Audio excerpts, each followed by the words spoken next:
Assalomu alaykum kitob qimir do'stlar. Uyg'ur TV'ning roman o'qish programmasiga xush keldinglar. Tövəndə sizlərə yazğıçı Habibullah Abdumetning Muz tutqan daryo nomli romanining 10-cı qismini anlatışqa başlaymiz. Yosh xonimning düşdü qilib so'qiyotgan yuragining tivishi o'ziga anglanib turadi. O'g'li bilan birga qamida sapmag'anda chiqayotgan g'ach-g'uch qilgan ovoz quloqining tubida jaranglaydi. Yosh xonim bolasini yetilab lager darvozasi oldidan tezla o'tib ketdi. U yo'ldashini ko'rishga shunchalik intizor edi. Mush daqiqalarda yo'ldashining maslahatiga, yordamiga shunchalik ehtiyoji bor edi. Agar mumkin bo'lsa, mush temir darvozani chaqib kirib, o'g'ilni yetaklagan peti yo'ldashi yotgan kamirning ichiga kirib, uning bag'riga o'zini etib, esidab turib, qong'icha yig'lag'usi bor edi va ichiga tinib ketgan barliq dard alamlarini to'kib olgandan keyin yo'ldashi bilan shu kamirning ichida bir umr yashashga rozi edi. Afsus, ishlar o'ylagandek bunday oson emas. Yo'ldashining mush temir darvozadan ming bir mushaqqatni chiqargan maktubi bo'lsa, yosh xonimning o'g'lini elib darhol erkinlikka qarab qaytishiga majburlagan edi. Shu vajidan yosh xonim darvoza tarafga qarab qo'ymay, ishtik-ishtik mengib, bu yerdan qancha tez ketgili bo'lsa, shuncha tez ketishga tirishayotdi. Dal mush chog'da ko'cha chiroqlari biroqla o'chdi. Jahon birdanla qorong'ulik ichida qolib, yo'l go'ngilashdi. Osmonda na oy, na yulduz yo'q edi. Mushu mezgillarda osmondagi yulduzlarmi Uyg'urlarning ustidan yiroqlashib ketgandek, aymo o'z jamolini ko'rsatishga jur'at qila olmayotgandek, quyoshmi bu yurtni yo'rtishga majol qolmagandek qiladi. Shu topdimi havo tutib bo'lg'ashqa sharq tomon qardon tarafda shafaqdan asar yo'q edi. Yo'llarda odam yana ko'rinmaydi. Jazmlashtirishga tamoman bo'ldiki, Chag'onning bundoq birinchi kunida va Suv darvoza mahallasida g'oyat zo'r o'zgarishlar bo'layotgan bundoq bir vaziyatda ko'chada odamlarning bo'lmasligi normal hodisa edi. Yosh xonim bilan bola qatnashga qarab ketyotdi. Bolaning ushchoq qadamlari onasininkidan tez edi. Chigich o'y xayollarning quyuq tumani ichida qolgan bolaning onasidan battarroq qatnashga qarab yetib berish qoldirayotganligi mutlaq edi.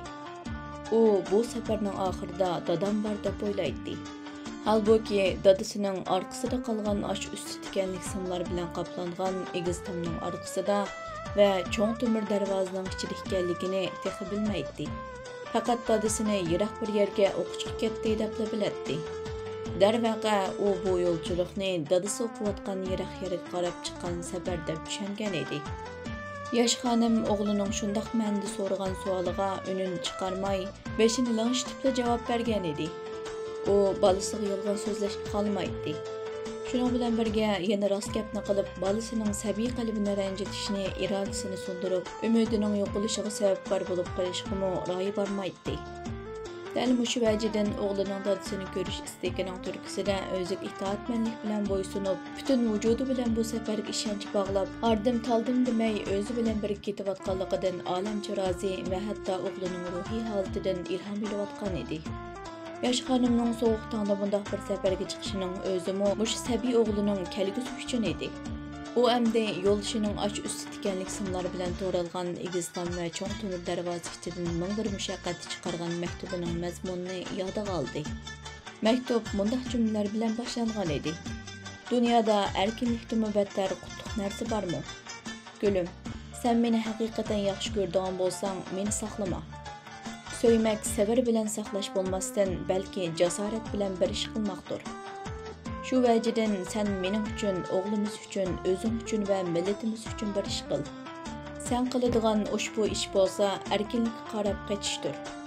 Sen ana shu erkinlik barmoqqa yetganda, mening va millatimizning beshiga kelgan barliq fojialarni butun dunyoga anglata olaysan.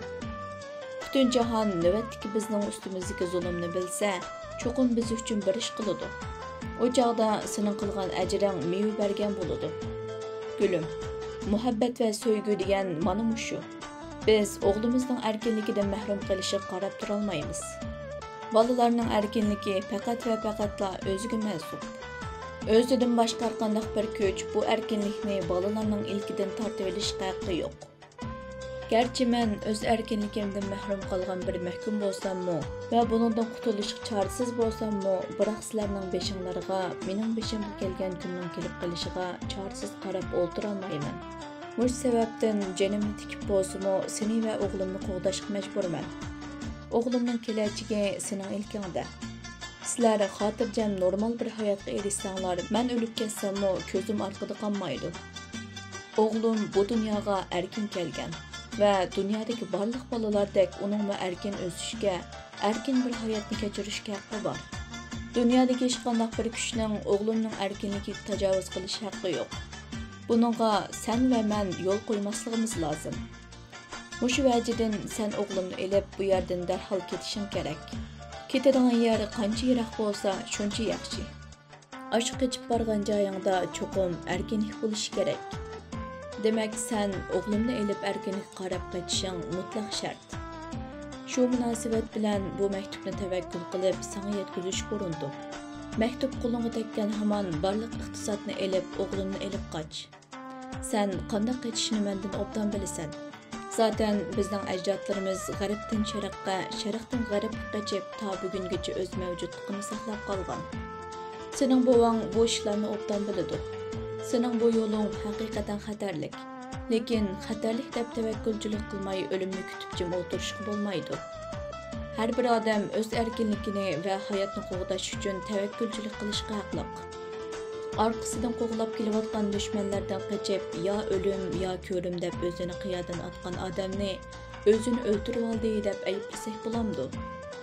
Eli daryosining ko'rigidan o'rkashlab beqiyotgan ulug' eqinga o'zini etib o'ynagan kapsiz bolalarning birasi so'ning ostidan suv yuziga uzib chiqolmasa, bu bolaga yuqorqidek gunohni ortib ayblasak bo'lamdi. Bular qandaqla bo'lmasin, bu hayotda o'zining hayotligini qo'g'dash uchun ve erkin yaşaş istek üçün hamda özüde aslida mavjud bo'lgan tabiat ato qilgan yuksak ruhni joriy qildirish uchun tavakkulchilik qilgan. Tavakkulchilik qilishning o'zi har bir odamning tabiatiga uyg'un bir xil tabiiy erkin faoliyat shaklidir. Mush sababdan insonning tavakkulchilik qilish haqqi bor. Mush ma'nodan aytganda, sening o'g'limni elib tavakkulchilik qilishing tamoman aqliga uyg'un harakat. Sen mektubumni o'qigan hamon tavakkulchilik qilishga tayyorlik qil. Qanday tavakkulchilik qilishni va qanday qechishni o'zing mendan o'rtan bilasan. Men yuqorida aytgandek, sening va mening ajdodlarim davomli u yoqdan bu yoqqa qechib kunib ketgan. Bu yo'llarni tafsiliy yozmasammo, sen bu to'g'risida yetarli ma'lumotga ega. Yo'lga kerakli narsalarga rasqut qilishdan hech qochma. O'g'limizni chet ellardagi donglik oliy bilim yurtlarida bilim tahsil qilish uchun iqtisod qilib yiqqan dollarning hammasini elib mang. Tag'ning u yoqida dollarning tilidan boshqa bir til asqatmaydi. Bu ishlar sana ayon. Ikkimiz tuqqan yo'qlab chiqqanda bunaqa ishlarni o'z ko'zimiz bilan ko'rdik. Ular dollarning tilini obdan tushundi. Dollarning kirmaydigan to'shigi, chaqmaydigan qulubi, bilmaydigan tili, tunimaydigan odami yo'q. Har rost o'zing putish qildigan ayol. Men demasam-mo o'zing ishlarni puxta qilib odatlangan. Shundaqdimi mening inchikligimni o'zing bilasan. Shunga yana ta'kidlab o'tishni hojat deb bildim. Yo'lda kiyish uchun taqi yamish mohirlarning kiydigan qishliq kiyim-kechaklardan sotib ol. Bular maxsus tan tarbiya buyumlarini sotadigan magazinlarda sotildi. Algandimi eng yaxshisini al. Pulning ko'ziga qarg'uchi bo'lma. Bu sizlarning hayot mamatinglarga munosabatlik. Setib olgan kiyim-kechaklar sifatli bo'lsin. Hem soğuk, hem suv o'tmaydigan bo'lsin. Oyoqning qo'nchiligi yaxshi. Hem yengil, hem putni issiq tutadiganlardan setib ol. Yana ta'kidlab qo'yay. Pulning ko'ziga qarama. Boshqa lozimatli narsalar bo'lsa, o'zing bilib setib ol. Ayol kishi er kishi qaraganda atrofni o'ylaydi. O'ylagandimi to'g'ri o'ylaydi. Aslida bularni bundaq ta'kidlab bezib ketishimning hojati yo'q. Faqat sizlarni bek o'ylab ketganligim uchunla mushunaq inchikroq yozdim. Kechirgin. Darvaqa o'g'limizmi jasur bola. Yo'lda cho'qim sana yar yo'lak bo'ladi. O'zining jasurligini cho'qim namoyon qilib seni tan qoldiradi. Men bunga ishonaman. Bu hayotda ba'zi narsalarni qo'g'dash uchun yana ba'zi qimmatli narsalarni voz kechishga majbur qolamiz. Mana shunday sharoitning eng qimmatligini qo'g'dash uchun boshqa qimmatli narsalarni qurbon qilishni bilishimiz lozim. Yig'inchoqlab aytganda, erkinlik uchun qurbon berishning o'zi muqaddasdir. Men qurbon berishdan qo'rqmayman. Sen tavakkulchilik qilishdan qo'rqma. Sen tavakkulchilik qilib yetib borgan yerda cho'qim erkinlik bor. Sen aşı yiroq joyda biz uchun, vatan uchun, millionlagan yosh o'smirlarning taqdiri uchun, jumladan butun bir millatning ozodligi va mustaqilligi uchun cho'qon ko'tar. Qo'lingga qalam ilib yoz. Mengangni yangi fikrlar bilan ozuqlandir. Aslida odam yuragining so'qishi to'xtaganda emas, balki mengs yangi fikrlarni o'tirib qo'yish iqtidorini yo'qotgan chaqda o'lidi. Har zaman umidvor bo'l. Bu hayot sening qalbingni to'ldiradigan umidlar bilan go'zaldir. Umid aslida sen orzu qilgan narsaning mutlaq amalga oshishiga bo'lgan ishonch bo'lmasdan, balki shu orzu qilgan narsaning qanchalik qimmatli, qanchalik zarur, qanchalik go'zal, qanchalik ahamiyatli, qanchalik muhim bir narsa ekanligiga bo'lgan mutlaq ishonchdir. Mushu vajidan orzu qilgan narsang ma'lum zamon va makon ichida amalga oshmasa, hargiz umidsizlanma. Ümidsizlik bu hayotni sana o'g'it etitidi. Shuning uchun umidni men degan ma'noda tushunib, o'sha orzu istaklaringning qimmatini bilib yasha. Sening umidlaring yuksak bo'lsin. Ayniqroq qilib aytsam, sening umiding erkinlik, ozodlik, mustaqillik bo'lsin. Agar kim sen men degandekla o'ylasang, umid qilgan narsang uchun bir umr mehnat qilgan bo'lsang-mo, hech puchaymon qilmaysan. Hatta can halqımga kelgandimi, aşı güzel arzu ve ümit üçün bir ömür mehnat qilganligingni o'ylab, tabassum bilan omonatni egasiga topshirasan. Ushbu so'zlarning ma'nosini haqiqiy tushunib, ifodalayotgan ma'nolarning qimmatini haqiqiy bilib, bu yo'lga o'zingni atsang, sening va o'g'limning hayoti eng go'zal hayot bo'lgan bo'ladi. Sen yozishni yaxshi ko'rsan. Mana sana fursat, endi yozmay qachon yozasan? Sening yaxshi bir Uyg'ur ayol yozuvchisi bo'lish orzuying bor emasmidi? Agar qat'iy iroda bilan qo'lingga qalam olib, izchil yoziqchilik bilan shug'ullansang, cho'qim yaxshi bir yozuvchi bo'la olaysan. O'zingga ishon. Yozuvchi va mutafakkurlar o'yg'otmagan xalqni nafsoniyatchi siyosatchilar aldaydi. Dal mushu vajidan sen qo'lingga qalam ol. Sening yozganlaring Uyg'urni o'yg'otsin. Xalqimizga umid, ishonch va iroda ato qilsin. Sening umidlaring xalqimizning umidi bo'lsin. Sen aşı umidlaringni yoz, yangi fikrlaringni yoz. Umidlaringning mazmuni yuqorida deyilgan so'zlardagidek bo'lsin va yangi fikrlar bilan yo'lalansın. Yana sening yozganlaring orqali vatandagi ishlarni butun jahon bilsin. Bizdek lager qurbonlarining ovozini faqat senla erkin dunyoga anglata olaysan. Sen faqat Uyg'urlar uchun emas, dunyodagi barliq zulm ostidagi xalqlar uchun yoz va ularning oldida ehtirom bilan egil. Shundoq qila olsang, men o'lsammi, ruhim dunyoda yanada adolatning borligini tuydi va yana nurg'un lagerdagi qarindoshlarimning hayotini qutqiza olaysan. Sen faqat meni yo'ldoshim, erim deb emas, faqat bir Uyg'ur deb bilib, butun Uyg'urning davosini qilishga atlan. Sen bizga guvoh bo'l. Mushu zulmatlik lagerda ün-tinsiz dunyodan ketishimizga yo'l qo'yma. Sen Xitoy Kompartiyaning har qanday tahdidiga bo'yin egma. Sen cho'qim yolg'iz emas. Dunyoda yana insonlikni biladigan odamlarning borligiga ishon. Sen ishonsangla, sana ovoz qo'shadiganlar cho'qim chiqadi. Bu dunyoda Uyg'ur bo'lib turalganning o'zi bir gunoh emasligini isbotla. Oğlum erkin dunyoda erkin yetishib, mushu vatan uchun kurash qilsin.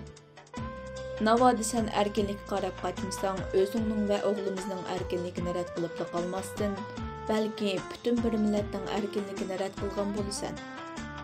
Bu deganlik inson bo'lish qobiliyatini yo'qotgan, inson haqlarini qo'lingdan tatqizib qo'ygan, hatto insonlik majburiyatingdan boshlatgan bo'lasan. Hamma narsadan voz kechgan odamda umid bo'lmaydi, ishonch bo'lmaydi.